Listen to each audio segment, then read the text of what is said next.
Amina had always sensed something was off about her stepmother, Mariam, but she never had proof, only the weight of unspoken words and hidden betrayals. After her mother passed away, her father remarried Mariam, a woman who seemed warm on the surface but harbored a quiet resentment toward Amina. At first, the small things were easy to ignore, being left out of family decisions, subtle favoritism toward her stepsister Layla, and whispered conversations that ended the moment she entered the room. But over time, the pattern became clear: she was an outsider in her own home. Mariam's manipulation was not loud or obvious, it was woven into daily life. She controlled Amina's finances, making sure she remained dependent. She twisted Amina's words, making her doubt herself. When Amina tried to speak up, she was dismissed, labeled as ungrateful. Her father, though kind, was blind to the toxicity unfolding around him. As Amina grew older, her resentment simmered beneath the surface. The breaking point came when she discovered the extent of Mariam's deception. Her mother had left her an inheritance meant for her education, but Mariam had secretly used it to fund Layla's future instead. This betrayal awakened something in Amina, a need for justice. Fueled by anger, she meticulously gathered evidence. Every bank statement, every hidden email, every recorded conversation became part of her arsenal.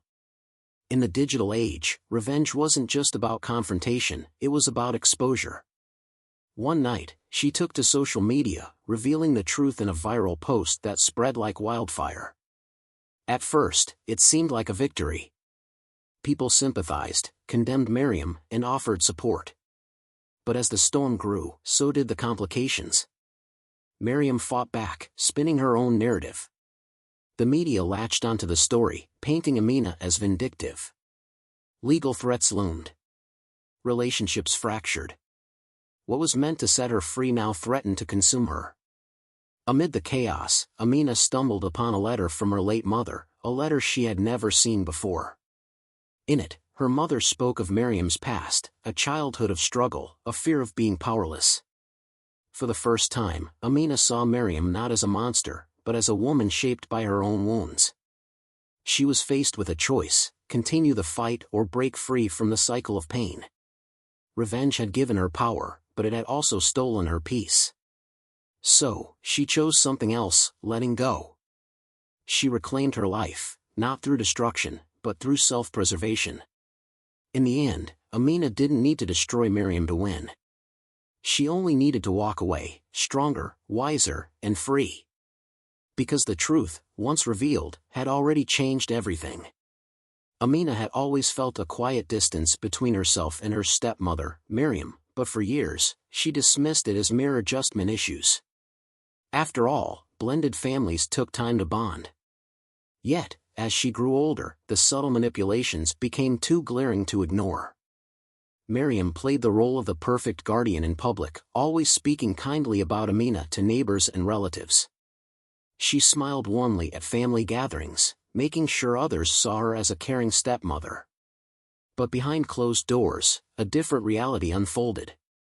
Whenever Amina needed support, whether for school, friendships, or even simple reassurance, Mariam would brush her off with veiled insults. "You always overthink things," she would say when Amina expressed concerns. "You should be more like Layla, so confident, so strong." It was always comparisons. Always a reminder that she wasn't good enough. At first, Amina tried harder, believing the fault lay within her. She sought Mariam's approval, thinking that if she acted more like Layla, she might earn the same warmth. But no matter what she did, Mariam's favoritism remained evident. Layla was given the best of everything: new clothes, better school supplies, special outings with their father, while Amina received the bare minimum. If Amina questioned it, Mariam dismissed her concerns with a laugh. "Why do you always act like a victim?" Gaslighting became Mariam's most effective weapon. When Amina brought up hurtful incidents, Mariam would twist the narrative, making her question her own memory. "I never said that," she'd insist. "You always misunderstand me." Over time, Amina found herself second-guessing everything. Maybe she was imagining it. Maybe she was just being too sensitive. The emotional abuse wasn't loud, it was insidious. passive-aggressive remarks left wounds that no one else could see. "You're so lucky to have me. Imagine what would have happened to you without a mother figure." The guilt-tripping, the backhanded compliments, the small but relentless jabs, it all piled up, weighing Amina down in ways she couldn't explain. Despite it all, Amina struggled to believe that her own stepmother would deliberately harm her. She told herself that Mariam was just strict, that perhaps she was projecting her own insecurities. But deep inside, she knew the patterns were too consistent to ignore. One evening, she overheard a conversation between Mariam and a family friend. "Amina is just like her mother," Mariam scoffed. "Always causing problems, always needing attention." It was in that moment that everything crystallized. This wasn't just about favoritism or strict parenting. Mariam resented her. And suddenly, the truth became clear: Amina wasn't imagining things. She wasn't overreacting. Mariam had been pushing her down all along, and now, Amina was finally ready to see it for what it was. Amina's world shatters the moment she uncovers the truth. For years, she had endured Mariam's cruelty, believing that her suffering was just emotional.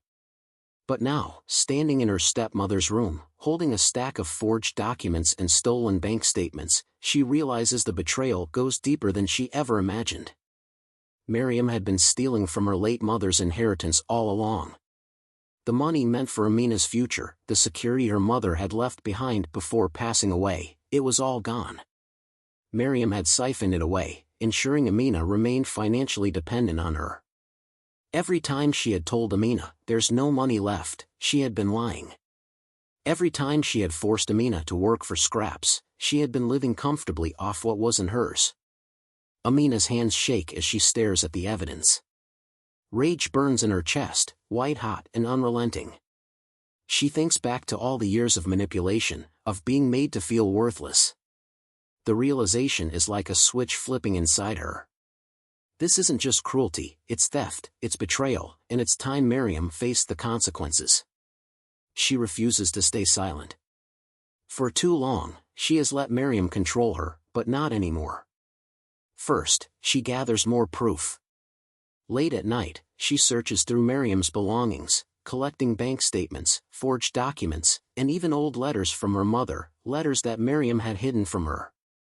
She records conversations, careful to capture Mariam's true nature in her own words.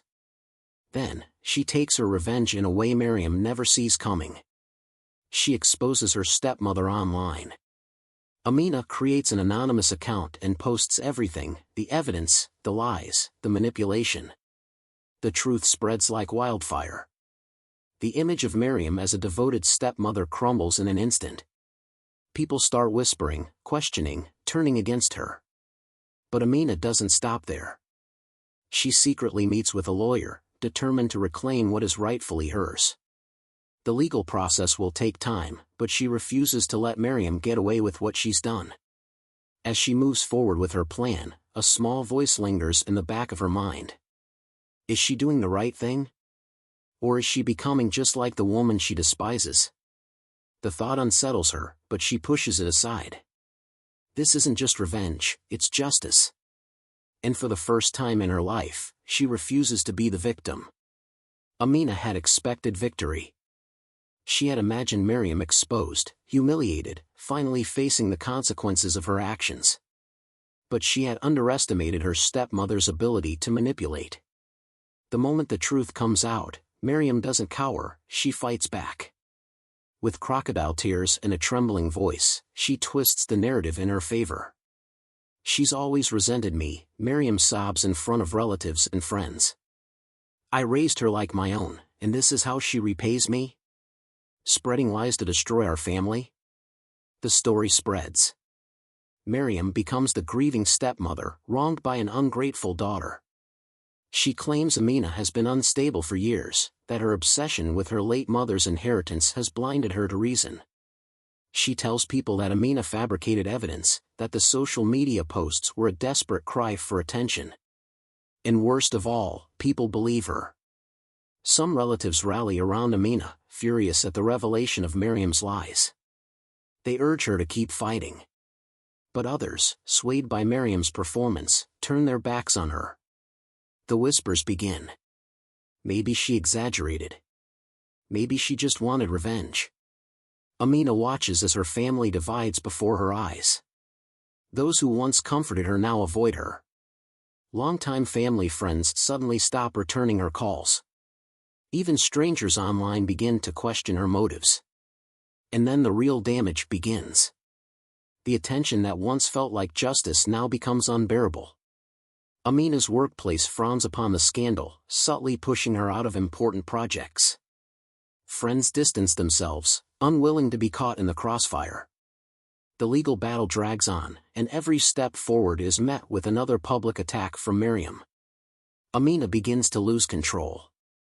She lashes out at those who doubt her, her frustration boiling over. She watches her reputation, her career, her peace of mind, all unraveling before her. The satisfaction of revenge is nowhere to be found, only exhaustion and regret. One evening, sitting alone in her apartment, she stares at the wreckage of her life. Yes, Mariam had wronged her. Yes, she had deserved to be exposed. But in her quest for justice, Amina had underestimated the cost. Betrayal doesn't disappear with revenge, it lingers, poisoning everything in its path. And now, Amina is left wondering if she has truly won anything at all. Amina had never felt so empty.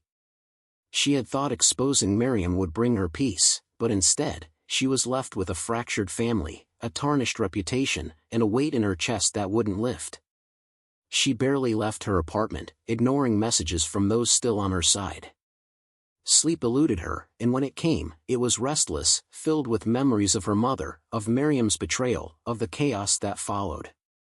One evening, her grandmother, Nana Fatima, visited unannounced. She was the only elder in the family who hadn't picked sides, who had simply watched and waited. "My child," Nana Fatima said gently, "you look exhausted." Amina let out a humorless laugh. "I am." The old woman studied her for a long moment before speaking again. "Did you find what you were looking for?" Amina frowned. "What do you mean?" "You wanted justice," Nana Fatima said, "but what did you truly gain?" Amina opened her mouth to argue but found that she had no answer. What had she gained? Mariam's crimes were exposed, but at what cost? She had fought so hard to punish her stepmother, but the damage had spread like wildfire, burning everyone in its path, including herself. Tears welled up in her eyes. "She stole from my mother. She made my life miserable. She doesn't deserve forgiveness." "Forgiveness is not about what she deserves," Nana Fatima said. "It's about what you deserve. Peace, my child. You deserve peace." Amina wiped her face roughly. "How am I supposed to forgive someone who never even apologized?" The old woman sighed. "Forgiveness is not always for the other person. Sometimes, it is for yourself. Carrying this anger, this pain, it is a heavy burden. Are you willing to carry it forever?" Amina wanted to argue, to insist that her pain was justified, but deep down, she knew Nana Fatima was right. The anger had eaten away at her, leaving her with nothing but exhaustion and bitterness. That night, unable to sleep, she began sorting through old boxes of her mother's belongings, things she had stored away for years. And then she found it. A letter. It was addressed to her, in her mother's familiar handwriting. With trembling hands, she opened it and began to read. "My dearest Amina, if you are reading this, I am no longer with you. But I need you to know something important, something I never had the courage to tell you before." As she continued reading, Amina's breath caught in her throat. Her mother had known Mariam's cruelty. But what Amina had never known was that Mariam, too, had been a victim once. She had been forced into a loveless marriage. She had been cast aside, humiliated, and left with nothing. The bitterness that consumed her had started long before Amina had entered her life. "She does not know how to love, my child," the letter read. "That does not excuse what she has done to you. But it is the truth." Amina sat there for a long time, the letter trembling in her hands. For the first time, she saw Mariam not as a villain, but as a broken person. It didn't erase the pain she had caused. It didn't make her actions right. But it made Amina wonder, was it possible to free herself from this cycle of pain? Could she truly move forward, not for Mariam, but for herself? Amina stood outside Mariam's door, her heartbeat loud in her ears. She had spent years avoiding this moment. Even after exposing Mariam's lies, even after the chaos that followed, she had never faced her stepmother directly. Now, with her mother's letter still fresh in her mind, she realized that she couldn't truly move forward until she did. Taking a deep breath, she knocked. The door opened a crack. Mariam's wary eyes met hers. For a long moment, neither of them spoke. Then, slowly, Mariam stepped aside. Amina walked in. The house was dimly lit, the air thick with unspoken words. Mariam looked different, her once impeccable appearance slightly unkempt, her usual confidence replaced with something else. Was it fear? Guilt? Finally, Mariam broke the silence. "Why are you here?" Amina clenched her fists, then relaxed them. "I needed to talk." Mariam let out a bitter laugh. "Talk? After what you did?" Amina raised an eyebrow. "After what I did?" Mariam's face twisted with emotion. "You destroyed me, Amina. My name, my reputation, do you think I can ever recover from this?" Amina felt a familiar anger rise in her, but she swallowed it. "You stole from my mother. You lied to me my entire life. You manipulated everyone into thinking I was worthless. And now you want to act like you are the victim?" Mariam's eyes flashed, but then something changed. Her shoulders slumped. She turned away, walking to the window. "You don't understand," she murmured. Amina hesitated, her mother's letter heavy in her mind. "Then make me understand." Mariam was silent for so long that Amina thought she wouldn't answer. But then, in a voice so quiet it was almost a whisper, she said, "I was like you once." Amina stiffened. "I was powerless," Mariam continued. "I was nothing. I had no money, no security. The only way I could survive was by taking what I could before it was taken from me." She let out a shaky breath. "When your father married me, I swore I would never be that helpless again. And when he died, when your mother's name still carried weight while mine meant nothing, I did what I had to do." Amina felt her fingers tighten around the pendant she still wore. "You mean you chose to hurt me?" Mariam finally turned to face her. "Yes," she admitted, and for the first time, there were tears in her eyes. "And I regret it." Amina's breath hitched. She had spent years waiting to hear those words. But now that they had come, they felt hollow. Because regret didn't undo the past. It didn't erase the nights she had cried herself to sleep. It didn't erase the years of loneliness and pain. And yet, Amina saw something in Mariam's face that she had never seen before. Fear. Not fear of Amina, but fear of herself. Fear of the person she had become. Amina closed her eyes for a long moment, then opened them again. "I can't change the past, Mariam. And I can't forget what you did." Mariam flinched, as if she had expected that. "But," Amina continued, her voice steady, "I can decide how I let it define me." Mariam frowned. "What does that mean?" Amina took a deep breath. "It means I'm done letting you control me. It means I forgive you, not for you, but for me." Mariam's eyes widened. "You forgive me?" Amina nodded. "But don't mistake my forgiveness for weakness. I'm not the girl you used to push around. I won't let you hurt me again." A long silence stretched between them. Then Mariam let out a trembling breath.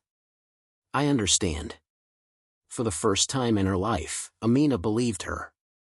She turned to leave, feeling lighter than she had in years. At the door, she paused. "Goodbye, Mariam." And for the first time, Mariam didn't try to stop her. Amina stood at the edge of the city, watching the sun rise over the skyline. The soft glow painted the world in gold, and for the first time in years, she felt at peace. She had spent so much of her life weighed down by Mariam's cruelty, by the lies, the betrayals, the endless struggle for love that was never hers to claim. But now, all of that was behind her. She had nothing to prove to anyone. She was finally free. In the weeks after her confrontation with Mariam, Amina had rebuilt herself. She no longer woke up dreading the day ahead. She no longer carried the heavy burden of resentment. She had faced her past, confronted her pain, and chosen herself over revenge. She had moved into her own apartment, a small but beautiful space filled with warmth, books, and fresh flowers by the windows.